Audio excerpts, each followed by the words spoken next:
Ya, Kembali. Baik. ya. Assalamualaikum warahmatullahi wabarakatuh. Saudara Waalaikumsalam Musaid, warahmatullahi wabarakatuh. Iya, Bapak Dokter. Anda sudah siap? Siap insya Allah, Pak.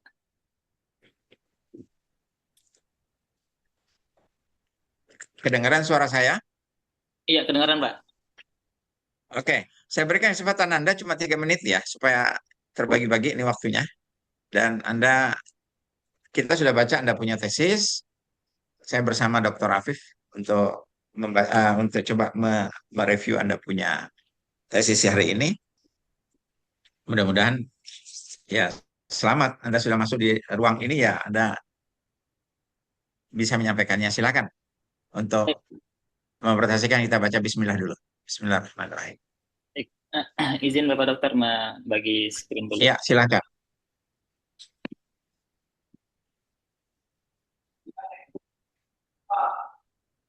Baik, sudah tampil ya, Bapak. Ya, silakan. Baik, yang saya hormati Bapak Dokter Fahrizal Mardius, juga Bapak Dokter Nur Afif sebagai dosen penguji pada sidang tesis kali ini. Izin memulai sidang tesis saya. Assalamualaikum warahmatullahi wabarakatuh. Alhamdulillahirabbil alamin, segala puji bagi Allah Subhanahu wa taala yang telah memberikan segala rahmat taufik hidayahnya sehingga hari ini saya sangat bersyukur sekali diberikan kesempatan untuk mempresentasikan hasil penelitian tesis saya. Salawat serta salam semoga senantiasa tercurah limpahkan kepada baginda kita Nabiullah Muhammad sallallahu alaihi wasallam beserta keluarga, sahabat juga seluruh pengikutnya hingga akhir zaman. Yang saya hormati Ketua Sidang juga Bapak Dokter Pengujian, Bapak Dokter Farizal Marius, juga Bapak Dokter Nur Afif. Perkenalkan saya Musaid Al-Haq, nomor induknya 247013411. Izin menyampaikan hasil penelitian tesis saya yang berjudul pemanfaatan teknologi dalam manajemen pembelajaran bahasa Arab, studi kasus di SMPIT Alfitian School Bogor, Pak. Baik, lanjut ke slide yang pertama yaitu latar belakang masalah. Ada 5 latar belakang masalah yang saya tuliskan di tesis saya. Yang pertama yaitu bahasa Arab, kedudukan strategis bahasa Arab. Nah, di sini bahasa Arab memiliki kedudukan yang sangat strategis dalam pendidikan Islam karena merupakan bahasa Al-Quran, hadis, serta berbagai literatur keilmuan Islam. Oleh karena itu, pembelajaran bahasa Arab memiliki peran yang sangat penting dalam membentuk kompetensi keilmuan peserta didik. Yang kedua yaitu persepsi sulit dan membosankan. Realitas di lapangan itu menunjukkan bahwa bahasa Arab masih sering dipersepsikan sebagai mata pelajaran yang sulit, membosankan, dan kurang diminati. Salah satu penyebabnya adalah metode pembelajaran yang masih didominasi pendekatan konvensional yang berpusat pada guru serta lebih banyak menekankan hafalan dibandingkan praktik berbahasa. Yang ketiga yaitu kesenjangan generasi digital. Saat ini peserta didik merupakan generasi digital native yang sangat akrab dengan teknologi. Mereka lebih menyukai pembelajaran yang visual, interaktif, dan memanfaatkan media digital. Hal ini menimbulkan kesenjangan antara karakteristik peserta didik dengan praktik pembelajaran yang masih tradisional. Yang keempat yaitu manajemen pembelajaran belum optimal. Nah, saya melihat bahwa persoalan tersebut tidak hanya berkaitan dengan metode mengajar, tapi juga berkaitan dengan manajemen pembelajaran. Mulai dari tahap perencanaan, pelaksanaan, hingga evaluasi. Pemanfaatan teknologi belum dikelola secara sistematis. Yang kelima, ini komitmen SMP IT Alfitian School Bogor. SMP IT Alfitian School Bogor ini sebenarnya telah memulai mengintegrasikan berbagai teknologi dalam pembelajaran bahasa Arab. Namun, belum ada penelitian yang secara khusus mengkaji bagaimana teknologi tersebut dikelola dalam keseluruhan fungsi manajemen pembelajaran. Selanjutnya, yaitu terkait rumusan masalah. Jadi fokus penelitian ini dibatasi pada aspek manajemen pembelajaran bahasa Arab berbasis teknologi di SMP IT Alfitian School Bogor. Ada 5 rumusan masalah. Yang pertama, bagaimana pemanfaatan teknologi dalam perencanaan pembelajaran bahasa Arab. Yang kedua, bagaimana pemanfaatan teknologi dalam pelaksanaan pembelajaran bahasa Arab. Yang ketiga, bagaimana pemanfaatan teknologi dalam evaluasi pembelajaran bahasa Arab. Yang keempat, apa saja faktor pendukung dan penghambat pemanfaatan teknologi dalam manajemen pembelajaran. Yang kelima, apa saja dampak pemanfaatan teknologi dalam manajemen pembelajaran bahasa Arab. Selanjutnya, yaitu tujuan penelitian. Tujuan umum, gambaran komprehensif pemanfaatan teknologi dalam manajemen pembelajaran bahasa Arab. Adapun secara khusus, penelitian ini bertujuan yang pertama menganalisis pemanfaatan teknologi dalam perencanaan pembelajaran bahasa Arab. Yang kedua, menganalisis pemanfaatan teknologi dalam pelaksanaan pembelajaran bahasa Arab. Yang ketiga, itu menganalisis pemanfaatan teknologi dalam evaluasi pembelajaran bahasa Arab. Yang keempat, mengidentifikasi faktor pendukung dan penghambat pemanfaatan teknologi. Yang kelima, yaitu mengevaluasi dampak pemanfaatan teknologi dalam manajemen pembelajaran bahasa Arab. Baik, setelah menjelaskan latar belakang juga rumusan masalah, tujuan penelitian, selanjutnya saya akan memaparkan bagian inti dari penelitian ini, yaitu hasil penelitian. Hasil penelitian yang pertama yaitu di perencanaan.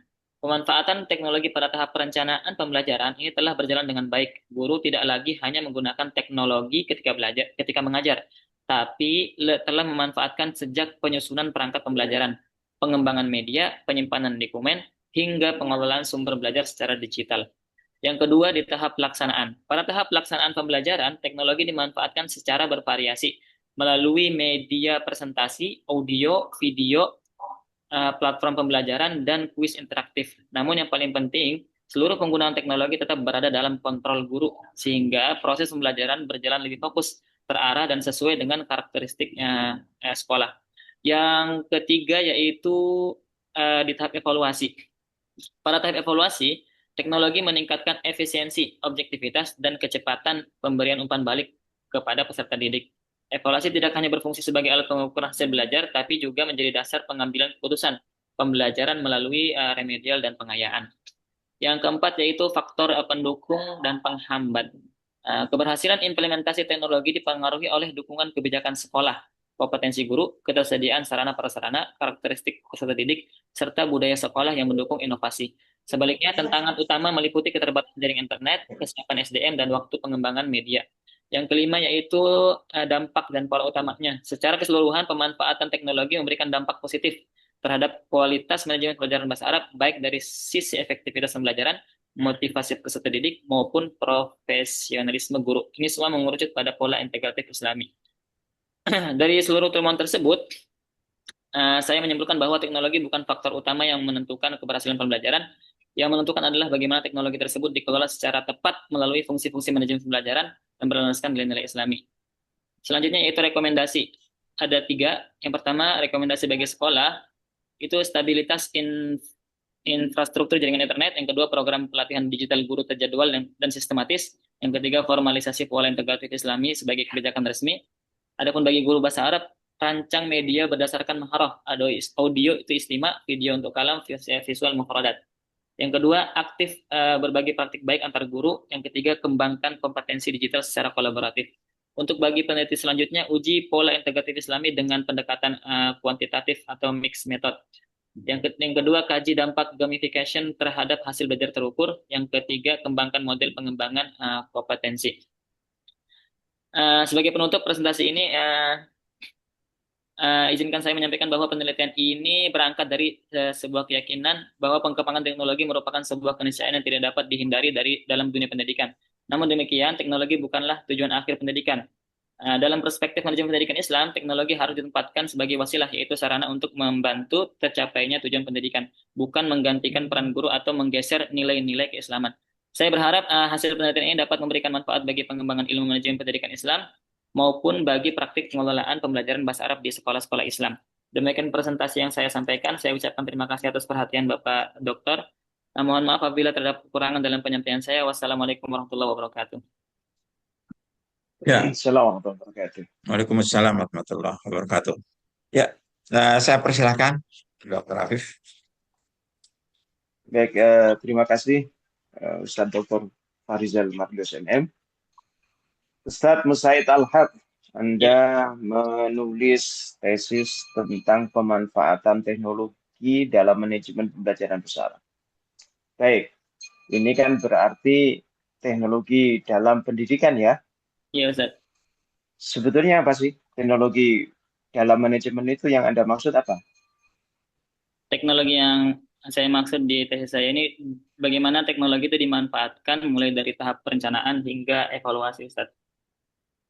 Misal penggunaan aplikasi, penggunaan website, bahkan penggunaan laptop itu sendiri juga, alat sarana prasarana yang ada di sekolah seperti itu. Baik, jadi yang Anda maksud teknologi itu dalam tulisan ini softwarenya atau hardwarenya? Keduanya, Ustaz.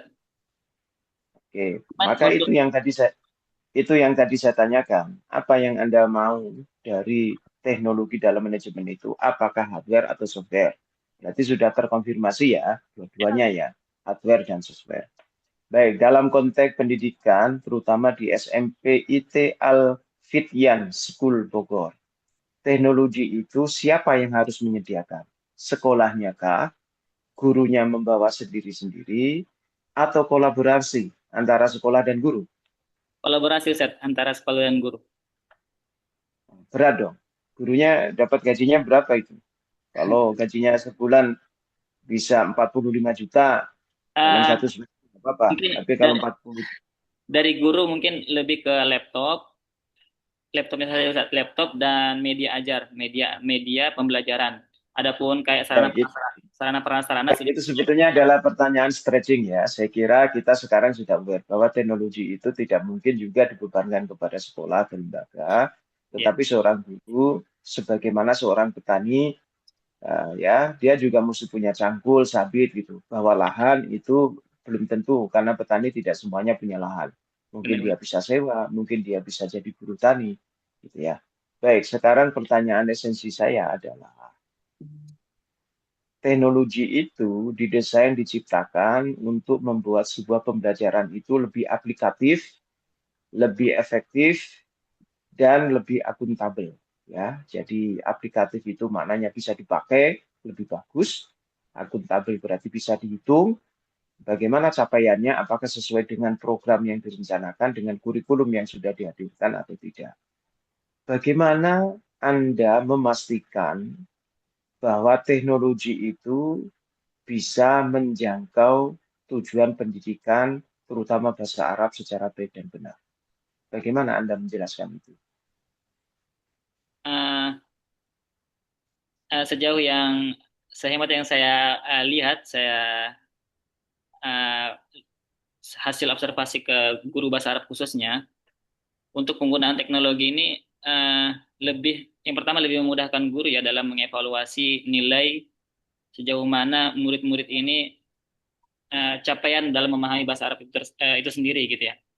Dan dalam memanfaatkan teknologi dari segi pembelajaran itu anak-anak lebih apa namanya peserta didik lebih termotivasi belajar dan lebih aktif dan hasilnya juga lebih memuaskan dibanding menggunakan metode konvensional yang hanya memanfaatkan metode ceramah seperti itu yang lebih ke berpatokan ke guru saja begitu. Nah, kalau penggunaan pemanfaatan teknologi ini itu semua bisa semua berkolaborasi, murid-muridnya juga ikut aktif dalam pembelajaran seperti itu, Ustaz. Oke, baik. Yang kedua, Ustaz, ini saya agak serius ya. Sekarang ini seringkali kita dengar istilah dengan banyaknya teknologi yang sering dan terus bermunculan, termasuk AI di antaranya. Ada yang beranggapan dengan teknologi yang semakin bagus dan semakin canggih itu, ada kekhawatiran siswa-siswa kita mengalami degradasi moral dan karakter. Hmm. Yang seharusnya dia bisa survive dengan kemampuan-kemampuan uh, lama atau kemampuan-kemampuan klasikal, tapi ternyata sekarang digantikan dengan banyak hal. Nah, bagaimana Anda menyikapi pernyataan itu? Di satu sisi teknologi itu dikhawatirkan dapat mendegradasi tingkat moralitas dan karakter positif siswa, tapi di satu sisi teknologi juga seolah-olah dihadirkan sebagai pembantu yang sangat istimewa. Dan lagi di dalam tesis ini Anda juga sebutkan membentuk generasi Quran. Bagaimana? Apa Anda tidak takut bahwa kehadiran teknologi itu justru dapat mengurangi karakter-karakter Quran itu? Oke. Eh, Kebetulan Ustadz, objek penelitian saya, tempat yang saya teliti ini sekolah yang menerapkan sistem boarding. Jadi anak-anak itu tidak dilepaskan menggunakan teknologi secara bebas. Jadi tetap terkontrol oleh guru.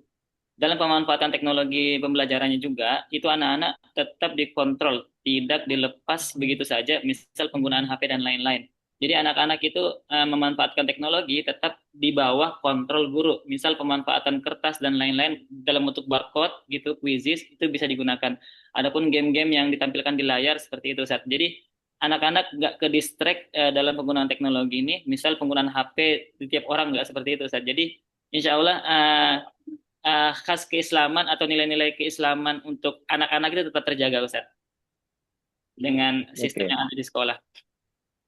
Kelihatannya Anda mantap sekali ya. Jadi orang-orang yang mengatakan teknologi itu dapat mendistrak, ternyata buat Anda tidak ya.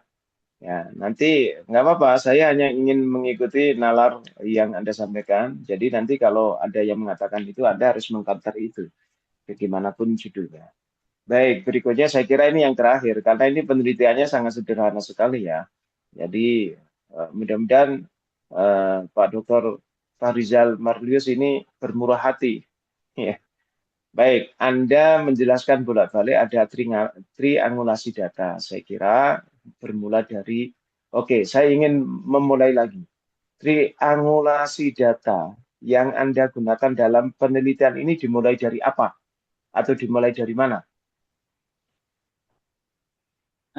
Triangulasi data yang saya tuliskan di tesis ini mulai data dari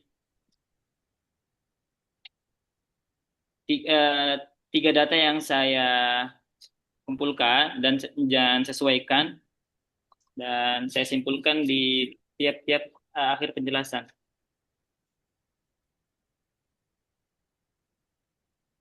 Data yang saya kumpulkan misal dari guru bahasa Arab itu sendiri, juga kebijakan yang ada di sekolah, dan Lalu, hasil wawancara seperti itu saja. Jadi data-data yang saya kumpulkan dan saya simpulkan di akhirnya seperti itu. Mulai dari observasi yang saya lakukan di sekolah, juga wawancara ke beberapa ke beberapa orang seperti kepala sekolah, wakil kurikulum, juga guru bahasa Arab, juga peserta didik. Nah, saya kumpulkan dan saya simpulkan seperti itu, Ustaz. baik, saya mundur dulu pertanyaannya kalau gitu. Saya menduga saya husnudon tadinya. Gitu. Jadi saya mundur dulu sebelum pertanyaan yang tadi. Apa sih Anda pahami dari triangulasi data itu apa? Triangulasi itu apa? Uh, menyesuaikan data untuk hasil yang sama gitu, Ustaz.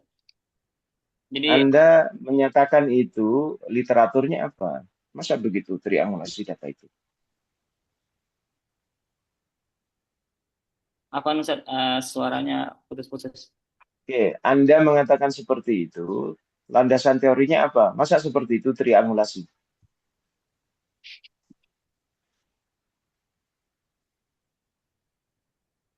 Suaranya.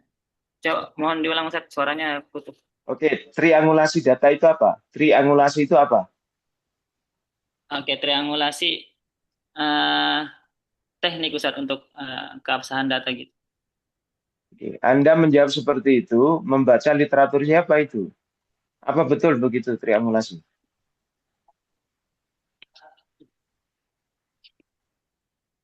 Oke, baik. Kalau itu nanti tolong Anda baca lagi, sehingga triangulasi data, kalau menggunakan literatur sebagaimana ilmuwan, anggaplah Anda membaca bukunya Prof. Sugiono atau Prof. Jeksi Mulung. Gitu. Jadi nanti akan Anda tahu gitu ya, alurnya mestinya seperti apa dalam penelitian ini, sehingga kalau Anda menyebut triangulasi data itu, Anda tahu dari mana Anda memulainya dan berakhir di mana. Namanya triangulasi data. Jadi hemat saya, penelitian ini ada bagian-bagian yang terlewatkan. Nah, apakah harusnya Anda melihat dari fenomena yang ada, kemudian Anda rumuskan indikator-indikator perbaikannya, kemudian Anda simulasikan kembali apa yang sudah Anda tulis di dalam indikator itu, barulah nanti muncul hasilnya. Nah, kalau itu yang Anda maksud sebagai triangulasi, maka di situ baru ada hasilnya. Tapi kalau tiba langsung dilakukan wawancara dan asesmen dari gurunya, berarti belum triangulasi. Ya, baik, saya kira itu Ya, tolong nanti hasil pembahasan penilaian di bab 4 diperbaiki kembali, disesuaikan dengan konsep triangulasi data itu seperti apa. Saya Oke, kira Pak. itu yang saya sampaikan catatan kritis saya dan Anda harus perhatikan ini. Saya kembalikan kepada Dr. Fahrizal Madrus, kepada Pak Fadlian, saya persilakan. Terima kasih, Ustaz. Ya, Saudara Musaid, Iya, Ustaz. ini Anda punya tesis nih, kayak bukan tesis ini skripsi ini.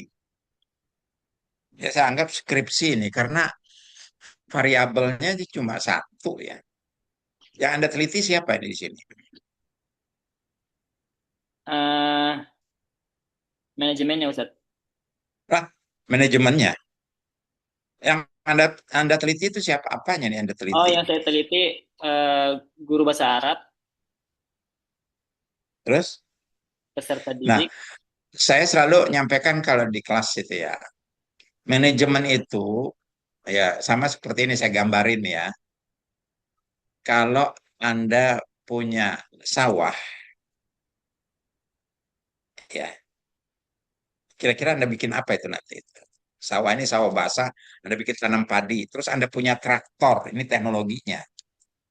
Kira-kira Anda cuma, ya apa ini nih? Supaya apa gitu? Digarap sawahnya. Hah? Ini siapa yang garap? Eh, kita pemilik. Emang siapa yang garap gitu? Apa yang garapnya teknologi traktornya saja yang menggarap gitu? Ada orang yang Iya, mengapa Anda tidak teliti orangnya di sini? Teknologi itu kan tergantung orangnya. Nggak orang. bisa teknologi bekerja sendiri, ya. Ya, ya. Tidak bisa bekerja sendiri, maka Anda harus, makanya saya katakan variabelnya Anda cuma satu teknologi, dan itu tidak jelas outputnya, ya. Itu tidak jelas outputnya. Anda memasukkan manajemen perencanaannya, siapa yang merencanakan? Ya. Yang merencanakan siapa, yang melaksanakan siapa, itu tidak terbahas di daftar isi ini, ya. Apa, maka dari itu sebenarnya Anda sederhana bisa peran teknologi dan guru dalam manajemen pembelajaran bahasa Arab. Nah, baru Anda bisa melihat hasilnya. Ini hasilnya apa nih? Ada hasilnya nggak nih belajar bahasa Arab? Yang saya teliti itu guru bahasa Arabnya yang lebih banyak yang saya teliti ya, mulai dari Iya, wawancara. tapi itu kan ada peristiwa gurunya. Tapi kan ketika Anda memanfaatkan teknologi itu hasilnya apa? Anda punya mesin, Anda punya teknologi, mesin pabrik, Anda punya peralatannya. Kira-kira tujuannya bikin teknologi dan ini untuk apa? Untuk apa? Eh, Jangan tujuan sampai tafsiran Anda mengerjakan sholat itu hanya kewajiban, tujuannya tidak tahu gitu. Hasilnya tidak tahu gitu. Apa hasilnya orang sholat? Apa hasilnya orang sholat coba? tenang, Maaf, apa iya? eh, ter- eh, jauh dari kemaksiatan. Lah, iya tapi kenapa orang sholat juga masih ada maksiatnya kan? Jadi kita harus orientasi pada hasil dalam manajemen. Eh, Dalam manajemen itu harus orientasinya hasil, bukan hanya proses ya. Kita ketika bicara manajemen itu bicara hasil. Ini tolong Anda ceritakan nanti ini tentang hasilnya apa penelitian Anda yang tadi dikatakan oleh triangulasi itu. Ya, hasil wawancara Anda apa? Mesti orientasinya hasilnya gimana Pak bahasa Arabnya? Nilainya bagaimana? Ya, nilainya bagaimana? Hasilnya bagaimana? Bagaimana dari waktu ke waktu kan itu observasi. Anda jangan mengandalkan teknologi. Teknologi kan cuma alat, instrumen saja. Nah, sekarang yang menjadi pertanyaan kedua, apakah ini Anda ajarkan setiap waktu menggunakan teknologi? Tidak eh, kan? Tidak hasil enggak. Nah, iya kan? Bagaimana mereka bisa paham? Gitu. Anda hadirkan televisi di depan depan boardingnya itu pakai bahasa Arab semua, nggak usah Anda campurkan. Lama-lama mereka terbiasa itu ada namanya habituasi. Kalau sudah terbiasa mereka mendengarkan lama-lama dia terbiasa gitu. Bukan karena teknologi di sini, ya. Gurunya aja Anda sampaikan, gurunya bisa main teknologi enggak? Tadi Anda katakan laptopnya dari guru. Apakah disediakan oleh ini apa tidak gitu? Sekolah. Kan repot, gaji aja kecil gitu bawahnya seperti itu. Nah, itu yang masalah. Karena tidak ada jaminan teknologi itu selalu ada, tapi itu adalah instrumen yang berperan di dalam pembelajaran, manajemen pembelajaran bahasa Arab itu orangnya. Maka Anda harus fokus pada pembahasan orang di sini. Apa kompetensi gurunya bisa bahasa Arab apa tidak? Lancar bahasa Arabnya apa tidak? Menarik apa tidak? Komunikasinya bagaimana? Itu juga menjadi bahasa, ya. Ya, memang secara teknologi memang ada audio, audio, ada visio, ada audio video itu bisa ya. Ada 4 yang Anda kemukakan. Tapi itu hanya cara alat saja, ya. Jadi pemanfaatan alat dalam manajemen, tapi yang memanfaatkannya siapa? Guru. Nah, di sini Anda tidak membahaskan guru. Apakah guru Anda di situ pintar pakai menggunakan alat teknologi apa tidak? Ada kompetensi nggak di bidang teknologi? Ya sama kayak saya sekarang, Anda belajar, kita online. Saya menggunakan ini, menggunakan laptop, belajar. Apakah itu cukup? Bisa berhasil? Saya katakan tidak. Ya. Nah, di situ ada peran guru yang sifatnya komunikatif. Ya, ya sifatnya menyenangkan, ada paikem, orang menyenangkan di dalam perkuliahan, sehingga pesan itu melekat.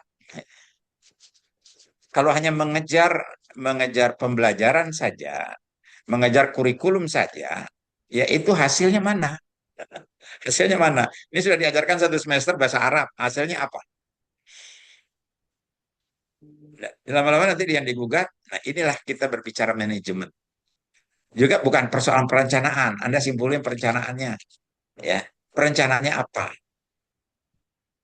Ada kebijakannya nggak menggunakan laptop di dalam pembelajaran?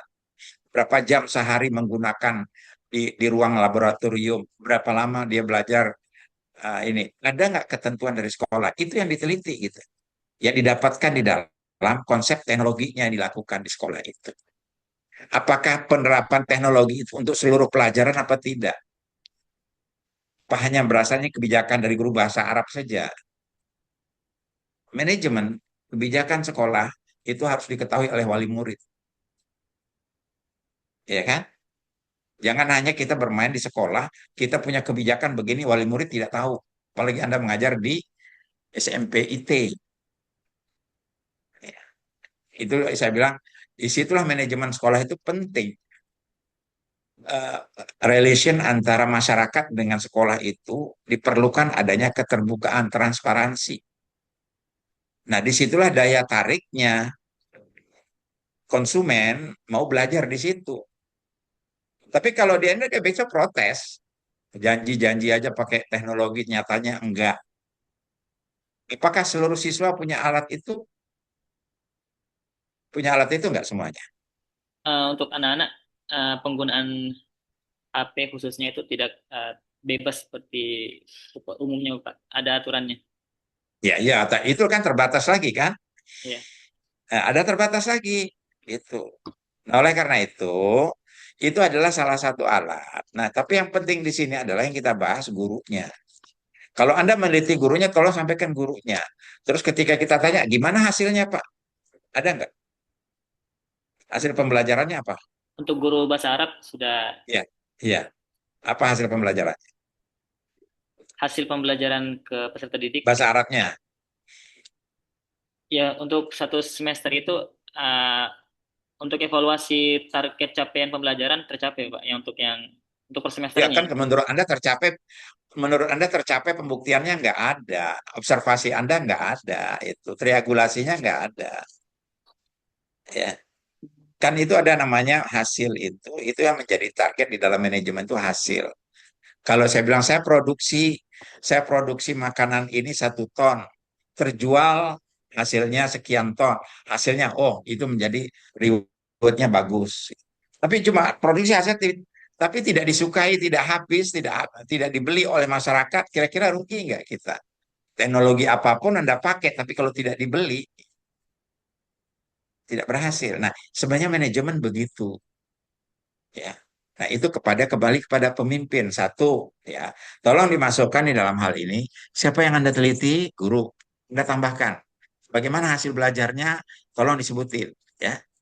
Teknologi apa yang Anda gunakan di situ di dalam konsep ini, tolong dijelaskan, ya.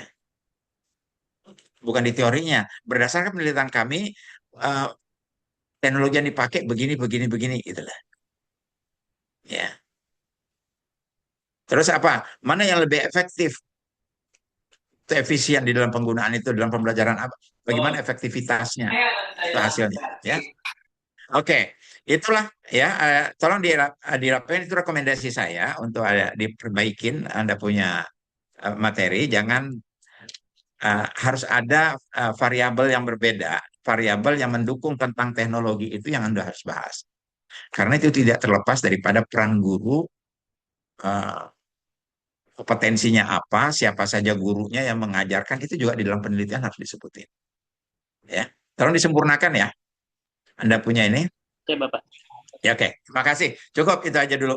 Terima kasih, Ya, Bapak Dokter. ya, ya. Assalamualaikum warahmatullahi. Waalaikumsalam warahmatullahi wabarakatuh. Ya, Izin live, Bapak. ya, silakan. Silakan live. Ya, itu gimana Pak Habib? Ini gurunya nggak dibahas, teknologi suruh jalan sendiri ini. Makanya.